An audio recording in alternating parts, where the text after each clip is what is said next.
ball game. They'll do it for maybe a quarter, and then it seems to wane as the game goes on. Yes, not too much running recently as Oakley is able to hit. The Knicks looking to run, but that ended very quickly. Well, that's the way they played in the preseason without Ewing. Once Patrick out there, things change. Ron Harper, who's been trying to distribute the ball, played well defensively, able to hit on his first attempt. Pippen not able to put it down. Good hustle, though. Pippen got it back. Pippen with much room. Fires. Yes. Three-pointer for Scottie Pippen. And Scott United Center in Chicago.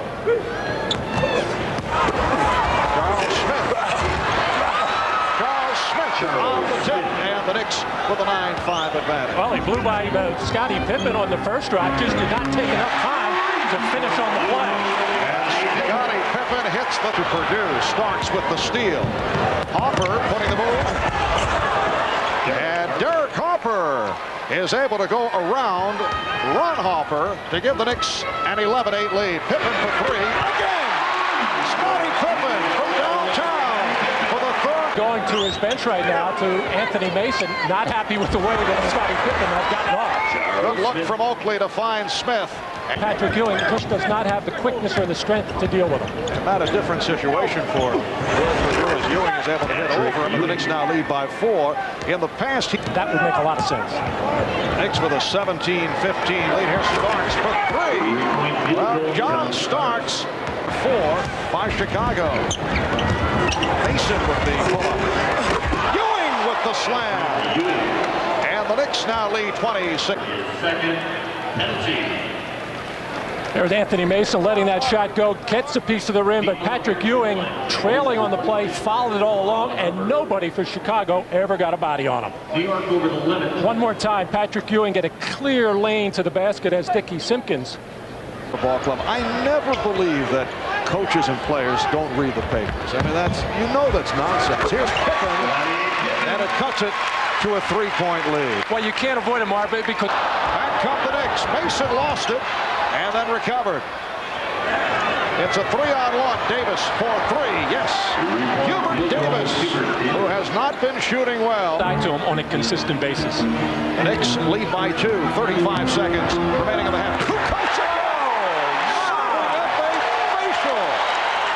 Tied the game. Is going to have to check his tape job on his ankles here as Tony Kukoc off the dribble with a little bit of a head fake to the right and just blows by Patrick Ewing, and nobody for New York can get there in time, mainly because that floor is spread, but that closer three. And the 5 seconds. One-on-one move. Again, Kukoc with the step. He set up fire.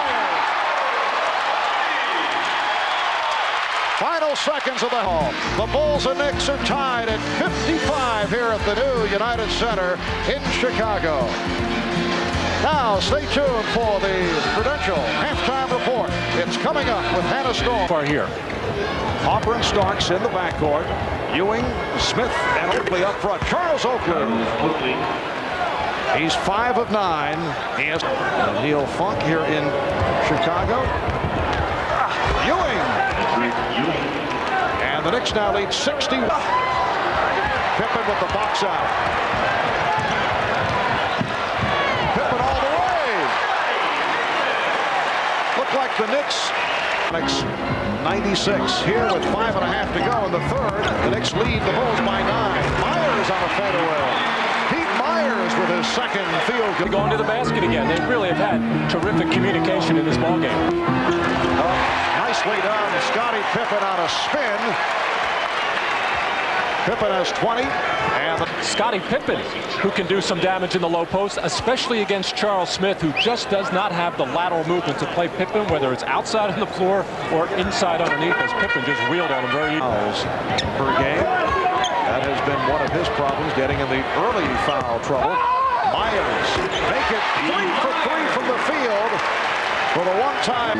Yes, he was not pleased with Nolan Fine and was immediately hit with the tee. The Knicks lead is now 4 with 3:40 remaining. In the third, Pippen with a one-on-one move against Anthony Mason. It brings the Bulls within 2. Well, with the floor spread, Kukoc and Pippen have had their way with the New York players as far as taking them off the dribble. New York's help just comes too late as Mason was under control. Scottie Pippen. So the Bulls with a 7-0 run. They've hit their last 4 shots, and they trail by only 2. Way back, they were down by as many as 11 in the first half. A steal by Myers from Ewing. Pippen for Armstrong, and he's fouled by Hopper. Derek Hopper committing his 4th, and the Knicks are in severe foul trouble. Patrick Ewing has been reading the double team well all night long, mainly because he has looked to the other side of the floor. This time Pippen blocked his vision. Patrick just tried to get rid of the ball, and the turnover and fast break opportunity. As Pat Riley said, I have seen this before. I don't want to see it again. But the Knicks have to... Harold Carmichael type leaping catch. Scottie Pippen and Charles Oakley battling for the ball. Oakley got to it and was out of bounds. And he and Scottie again involved in a conversation. Nice play, Charles, catching it, but 1 foot out for 3. Rebound Ewing. Tosses down to Mason. Anthony Mason with a good move over Pete Myers. The Knicks lead 73-71. Try to alley-oop dunk that thing. They understood each other. The steal by Pippen. Pippen all the way. And he hits. Plus the foul. Well, in this situation, when you commit a foul, you want to do it with enough steam to not allow the shot. Hubert Davis called for the foul, but did not prevent the shot by Pippen. Well, you know, Hubert Davis is carrying that soft label defensively that he is not physical enough, and I'm sure that's on his mind here. He wants to try to get the arms of Pippen from getting up in the scoring area, but really doesn't do it hard enough. We saw a play early on. Here comes Armstrong.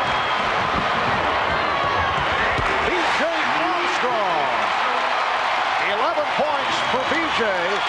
And Kukoc off the fake. And he lost it. Another opportunity for the Knicks. Mason down the left wing side. Went to the left hand. What a move by Anthony Mason. And a technical foul has been called against the Knicks. And apparently John Starks has been ejected.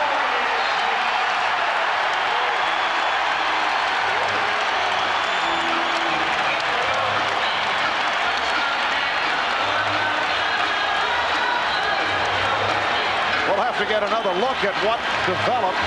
Well, Pete Myers is definitely involved, and Pat Riley right now furious with referee Bob Delaney, as apparently John Starks has been thrown out of this ballgame. And Pete Myers, who has that ability to get under your skin, he's a feisty player, always banging into people, always has a little word to say, obviously did something to get under John Starks' skin. Yes, when Pete Myers was a member of the New York Knicks, he and Patrick Ewing had some problems rejected. Pete Myers also hit with a technical foul. Here is a look back at the scenario. John Starks is going to put too much steam on this pass to Pete Myers. Referee Bob Delaney right underneath the basket on top of it viewed that as an unsportsmanlike act and tossing John Starks out of the ball game with just 1 technical foul. You can do that. And also Pete Myers is going to get a technical foul for taunting after John. And here's Hopper blowing by Kerr to bring the Knicks within 2. Smith. Well, the Knicks will give Derek Harper an opportunity to beat his man one-on-one. It's the old Detroit play that Joe Dumars used to run so well with Bill Laimbeer. Ewing with the spin. Patrick Ewing getting the excellent position. You look over the Pat Riley era as coach of the New York Knicks. The Knicks have been very effective in 4th quarters. Ewing cuts it to a 4-point Chicago lead. Rules have had an effect. The Knicks are not able to clamp down on opponents the way they have in the past. Foul is called. And it is a flagrant. Tony Kukoc taking a shot. Anthony Mason called for the flagrant, and Kukoc is shaken up. As I said, the Knicks have not been able to clamp down, but that was an over-aggressive move by Mason.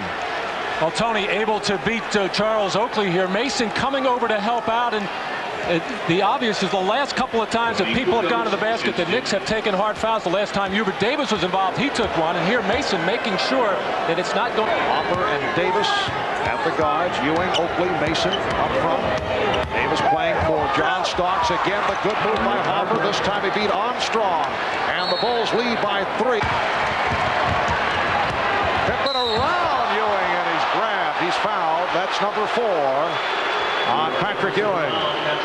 And Ewing did not allow the shot. Well, a difficult job for Patrick Ewing in the open floor, trying to keep in front of Scottie Pippen with a little hesitation move and tiny crossover to go to the Big scoring days on Christmas. I think I had 4 once. What a modest guy. It counts, and the foul. Patrick Ewing will go to the line. Well, Patrick has more than held up his end of the bargain today, as he has just tried to do everything. Ball getting inside. Nice feed by Davis, as Patrick able to back into and overpower Bill Wennington. And Still trail by 4. Ewing from Davis. And that was the call right from Pat Riley. Get kidded. Pass from Hubert Davis, and the Knicks are down by 2 points. Armstrong. Yes. B.J. Armstrong with a big bucket, leading to a Knick timeout. It's the Bulls 93 and the Knicks 89 with a minute quarter.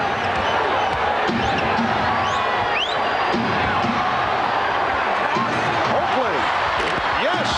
Charles Oakley with a 2-pointer from deep in the corner, and it brings the Knicks within 2. Oakley has 20 points. It has been tense throughout. Shot clock is down to 3. Kukoc. It counts. Yes, and the foul.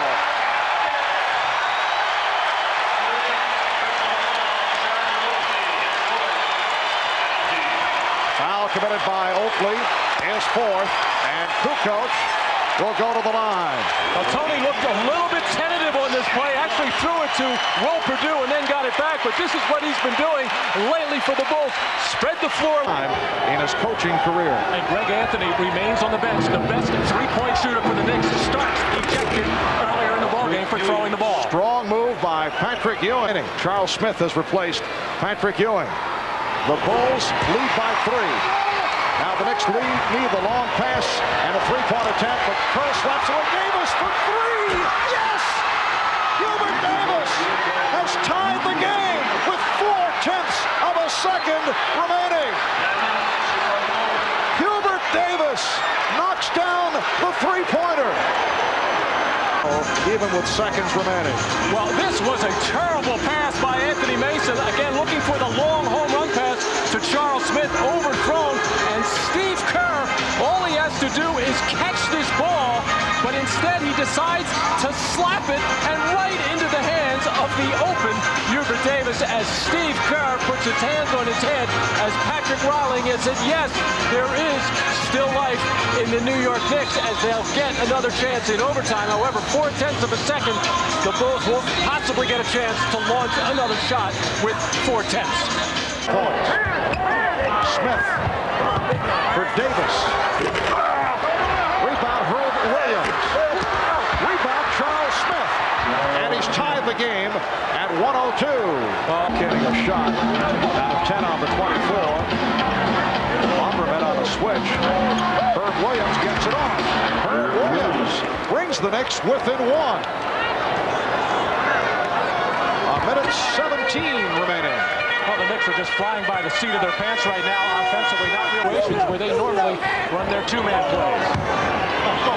Next foul by the Knicks will put them over the limit. Pippen on the drive. Yes! Scottie Pippen again. That equals. Well, Scottie Pippen has been thinking drive all night. He feels he can beat any of the Knick defenders, gets through the seam, goes up for the sky hook, and able to knock it down for his 7th point in this overtime to give his team a 3-point lead. And the Knicks take it, so providing a spark. Knicks down by 3. Looking to set up Davis, who was picked up on a switch. Final seconds, they can't find the shot. Davis this time is blocked by Pippen, and time runs out on the Knicks. Pippen again stops Smith.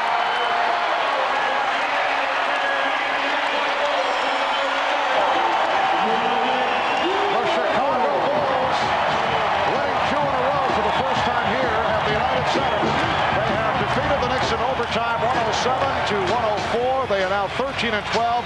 The Knicks fall to 500. 12 up, 12 down. They have lost 5 in a row. And for the first time in the coaching career of Pat Riley, he has lost 5 straight. Let's go over to Ahmad Rashad with the star of the game, Scottie Pippen. Here's Ahmad. All right, thanks, Bob. Scottie, you guys have had your difficulties during the course of the season, but today you put it all together. Yeah, we did. I think the last couple games we've started playing better. Guys are getting their confidence, and especially Tony. He's giving us a lot coming off the bench. How about you? You took over this overtime, scored all the points. Well, I think the thing about us in overtime, we were a little back on our heels because we felt like we should have won the game in regulation. So I just tried to take over down the stretch of the game and create things for my team, and I was able to get to the basket. Who said this place isn't loud enough? This place rocks. I wasn't the one said. It's a great place. All right. Merry Christmas to you. Same to you. All right, back to you, Marv. All right, Ahmad, yes, it was rocking here tonight on Christmas night at the United Center. Again, the final in overtime. The Bulls 1-0.